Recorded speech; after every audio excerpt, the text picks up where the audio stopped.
All right, we are officially live. So welcome to the Youth Advisory Board meeting for December 2020. This is a special meeting because we were not able to have our October meeting due to not having enough members present. So thank you to the students for getting back to me. So I have your email addresses. So let's just go through the roll call.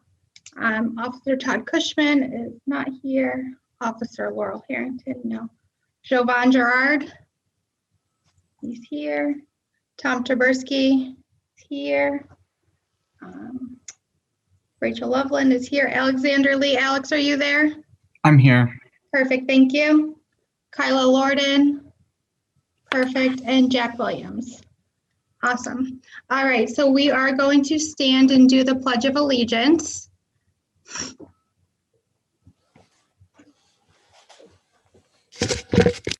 I pledge allegiance to the flag, United States of America, and to the republic for which it stands, one nation, under God, indivisible, with liberty and justice for all. All right. I'll call the meeting to order. We had no public comments, so that makes it much easier. And then we're going to go right into the action items. So everybody got the proposed calendar in my email? I did. You did. Jack, I saw a shake of a no. Did you not get it? I don't think I got it, no. Okay, I will send it back out. It is proposed that we would meet again on February 8th, April 12th, and October 11th, which would be the whole start of the next school year. So do we think that we can do that? Can I have somebody who can vote to say yes? Thank you, Tom. And can somebody second that? Yes. Thank you, Jovan. We will move forward with that calendar. I will send it out as a finalized version so everybody can get it on their calendars. We will continue with the Zoom format for the foreseeable future and go from there.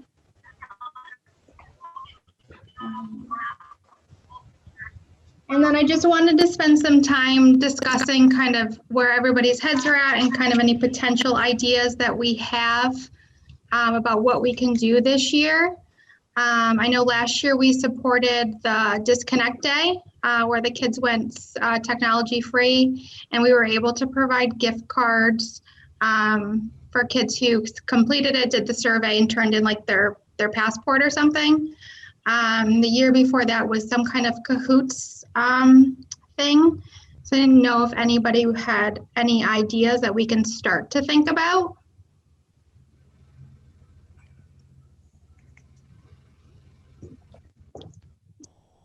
No, nothing?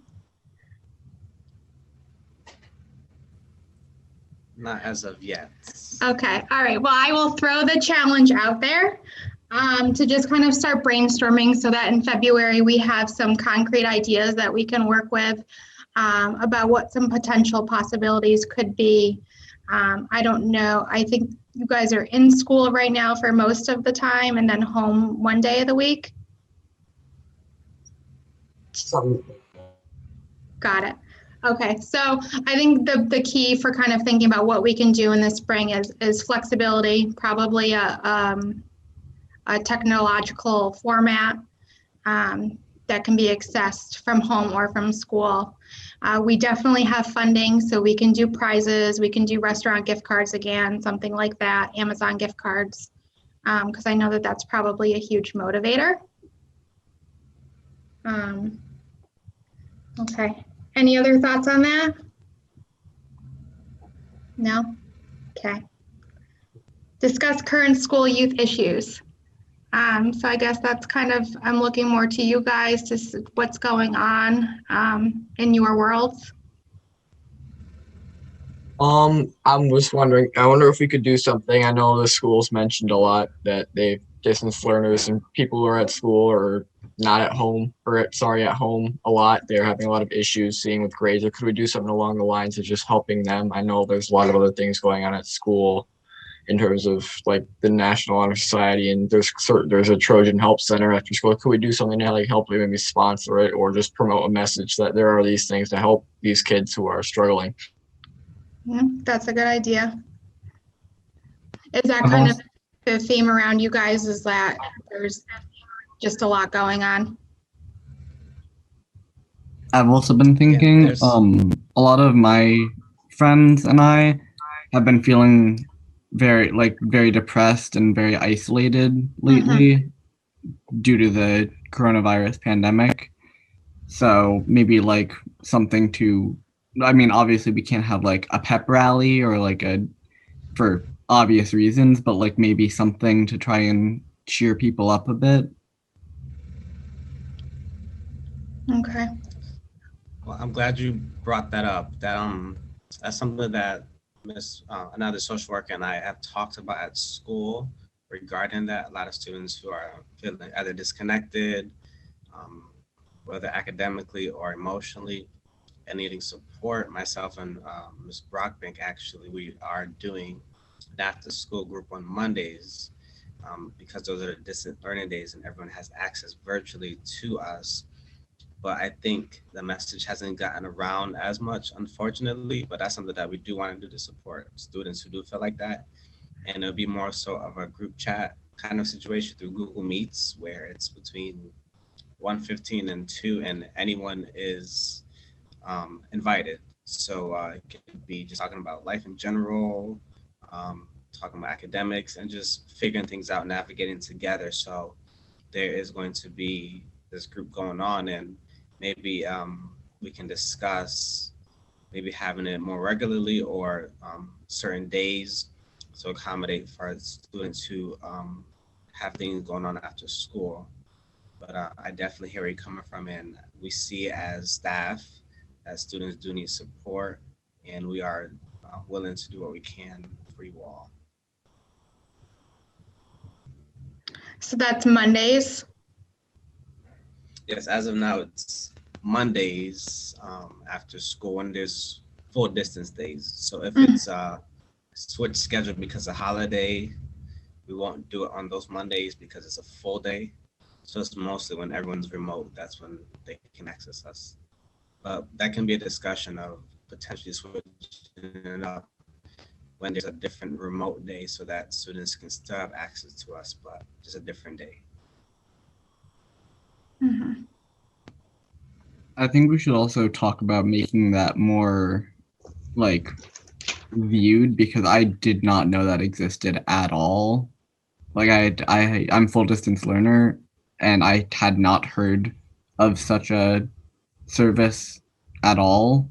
So maybe like publicize that more. Oh, absolutely. That's a great point, and I apologize that it wasn't disseminated correctly to students who are distance learners. At first, it was more so just identifying just a few students who would benefit from it, but I put up flyers, and I guess my flyers were not good enough. So this is definitely helpful to know, and maybe you can spread the word to some of your friends as well, and reaching out to me via email, and I can bring that up to admin and other adults that I closely talk to.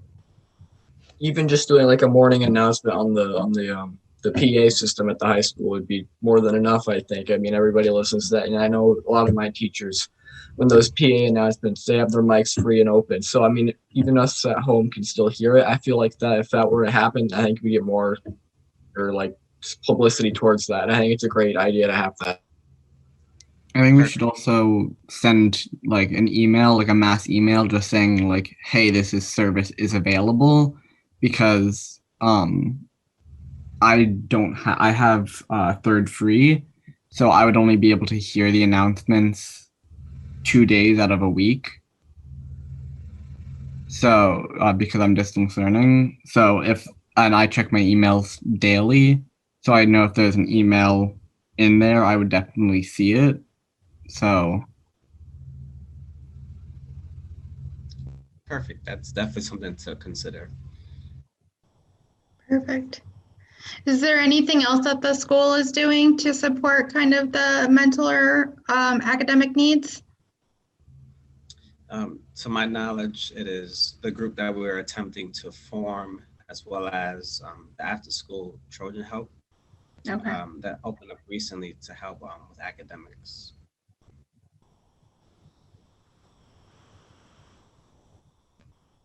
Okay. I was just thinking of even, our event in the spring is some time off, but even just kind of addressing maybe some like mindfulness or self-care and things like that. Things to think about.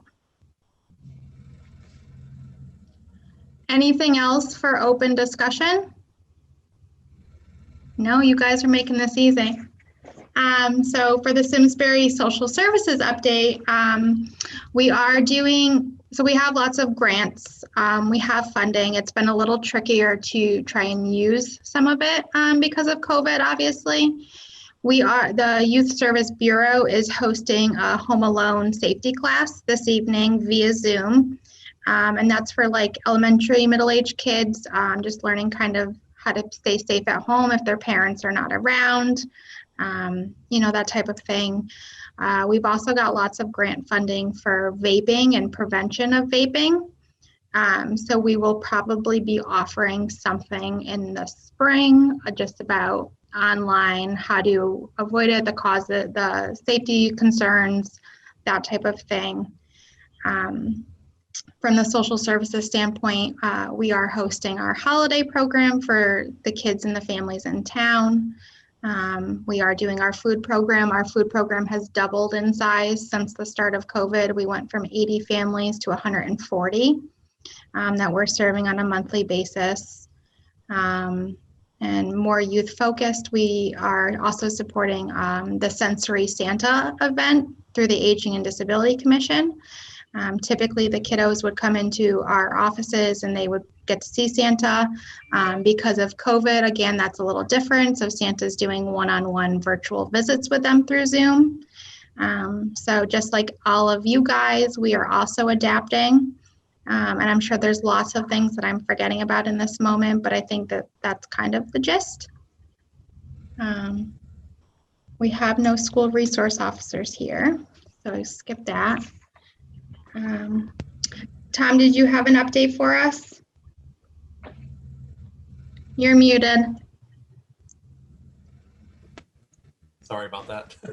We are continuing to try and offer small group youth programs. Right now, we're being told, our outdoor programs now are limited to 4, believe it or not, for our field, and whether that's an ice skating, public skating program or whatnot, it's going to be limited to 4. That's the word coming down from the state, but we have been trying to keep the parks open to allow for outdoor recreation, basketball courts, tennis, pickleball courts, trying to keep those open for people to have an outlet during these times. And I'm not sure how much longer, especially with the weather coming up, that we're going to be able to continue to do that. I think we're getting to the point where the state is going to start closing things down like they did in March and April, it appears. But we'll continue to keep them open as long as we can. We are still hoping to be able to offer a somewhat normal experience come late spring and summer, but that's in the future. And everybody, I think all of us right now are living day to day, with what the rules are. But we're hopeful that we can help people get back to normal when the weather turns.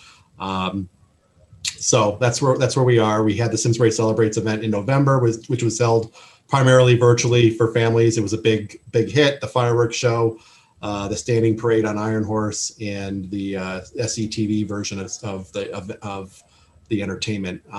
So we're still keeping busy, trying to find things and ways to engage the community, but it's certainly been a difficult year, and one we're going to be very happy to turn the page on in a couple of weeks. Mm-hmm. Thank you. You're welcome. Any updates from the students? No? None that I can think of. Okay. Giovanni, you talked about the the group program. Is there any other school updates that you're aware of? Not at the moment. Just still kind of gauging where students are at. That academically there are quite a few challenges. So guidance is really trying their best to just identify the students and connect them the right way, whether that's through counseling or connect them through academic support after school. But everyone's just trying their best to see where they can offer their help. Right. That's all we're asking for, right? Okay, well, with that being said, our next meeting will be Monday, February 8th, again at 2:15. If we can start to kind of brainstorm some ideas of what we think we can pull off for the spring.